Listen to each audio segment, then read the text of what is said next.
So in the book Shape Up, the latest book from Basecamp, Ryan Singer talks about this concept of breadboarding, which is a way to flesh out workflows without getting lost in the complexities and the minutia of user experience. And I kind of love this idea, and I wanted to put together a proof of concept in Angular that would help showcase this idea to my team. So here's a fresh breadboard, and let's go ahead and create a workflow for logins. Let's say login to InVision, and I'm going to add some text. Let's say welcome to InVision, please log in, and let's add a field, username, and let's add another field for password. And you can see how seamless this is. These all have key commands here, TFPAB. Everything is sort of escape and enter key powered. So let's add, for example, an action here to log in now. And login will be an action that links to another breadboard. In this case, we don't have any other breadboard, so I'm just going to let it create a new one for me. And you can see here's our login. Let's start to flesh out some other placeholders. So like, you can't log in until you have a password. So let's create another action for sign up. All right, and let's see, maybe people want to sign up with single sign-on as well. So actually, let's create another action for single sign-on. That's also going to go to another breadboard. Okay, so now let's start to flesh out some of these workflows. Well, if we log in, that's just going to take us to the app experience. So my app, right, and let's create some text for welcome to the app.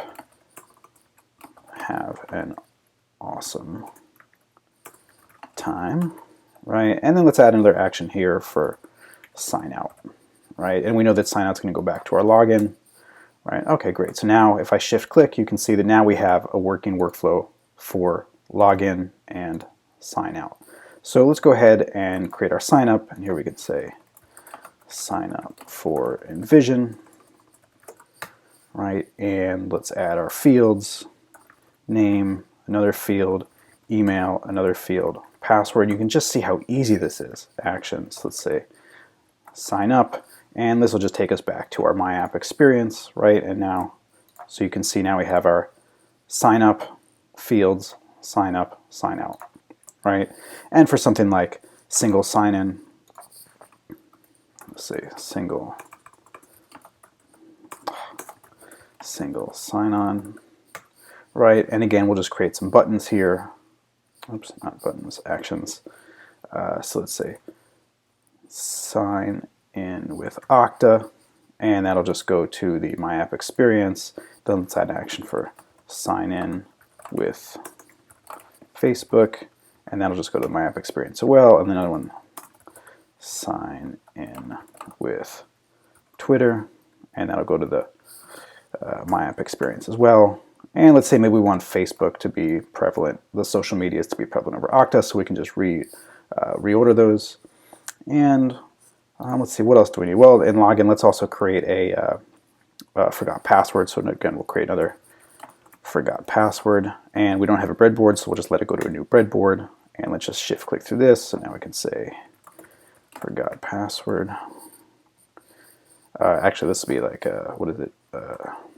Password reset request, right? And here, please give us your email to send a password reset request, right? And let's say, actually what we need is a field here for email and an action for send password reset, right? And let's click through to that, and this will be password reset request sent, and let's say if your email was valid, we'll send you an email with a password reset link, right? Awesome. And now let's have another action to go back to login, right? Now we go back to our login, right? And actually we probably want that back to login on our single sign-on, so let's jump down to our single sign-on, or actually our sign up. Let's add an action here for back to login, right? Maybe the person was confused, right? And let's do the same thing for our single sign-on action, back to login, and this will go back to the login, and boom, there we go. So now if we go to preview, you can see here's our login to InVision. We log in, app experience, we can sign up, name, email, password, that'll go back to login, or right, we can sign up to jump into the app experience. Single sign-on, we have the options here to sign in with our social medias, with Okta, back to login, and then forgot password. You can see we can do our resets. And there you go. So literally it takes, seconds to create a breadboard and minutes to create a really super low fidelity, lightweight, low cost breadboarding workflow that helps bring an idea to life, but in such a way that anybody can do this, and the investment of time is so small that you could just throw this out, or you could have wild tangent experiments where you try completely different workflows. We're not getting lost in the minutia of the design. We're not getting lost in the finer points of user experience. We're talking about information architecture. We're talking about solving business problems. And that can be done by anybody in your organization. You don't have to know a design tool, right? You don't have to know how to sketch with a pen and paper. You literally just have to know how to choose some options, enter some text, and link things together. And that's it. And I don't know. I'm just fascinated with this idea, and I think this could be a real value add as the first step in a product ideation process.